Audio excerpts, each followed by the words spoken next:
Welcome to SS ஜோதிடம். நேற்று வீடியோவில் பார்த்தீங்கன்னா நம்ம தலை தோனியோட ஜாதகத்தை அலசி ஆராய்ஞ்சோம். அதில் பார்ட் 1 பார்த்தீங்க. இப்போ பார்ட் 2 நேற்று பார்த்த விஷயங்களை ரீகால் பண்ணிக்கலாம். சூரியன் 10ல் இருக்கிறது நம்பர் 1, அது ஒரு பலம். அதே மாதிரியே செவ்வாய் நல்ல பலமாக இருக்குது.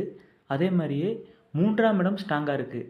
இந்த விஷயங்களால தான் தோனி தலை சிறந்து விளங்கினார் அப்படிங்கிறத சொன்னோம். அடுத்த முக்கியமான விஷயம் என்ன அப்படின்னு பார்த்தீங்கன்னா, எந்த ஒரு ஜாதகமாக இருந்தாலும் சரி, யோகம் அப்படிங்கிற செயல்படுறதுக்கு முக்கியமாக லக்னாதிபதி ஸ்ட்ராங்காக இருக்கணும். இவரோட ஜாதகத்தில் லக்னாதிபதி புதன் பார்த்தீங்கன்னா மிதுன வீட்டில் ஆட்சி பெற்று அதுவும் சூரியனோட இணைஞ்சு ரொம்ப பவராக இருக்கார். இந்த மாதிரி ஒரு ஜாதகத்தில் சூரியனும் புதனும் இணைஞ்சு சூரியனோட வீட்லேயோ புதனோட வீட்லேயோ இருந்தால் அதுக்கு பேர் தான் நிபுணத்துவ யோகம். இந்த மாதிரி அமைப்படுவங்க அவங்களோட துறையில் அவங்க தான் ஸ்பெஷலிஸ்ட்டாக இருப்பாங்க. இதெல்லாம் இருந்தாலுமே திசைங்கிறது ரொம்ப முக்கியங்க. இந்த மாதிரி விளையாட்டு துறைகளில் சாதிக்கிறவங்களுக்கு பார்த்தீங்கன்னா ராகு திசையும் கை கொடுக்கும் அப்படிங்கிறதுக்கு தோனியோட ஜாதகம் உதாரணம்.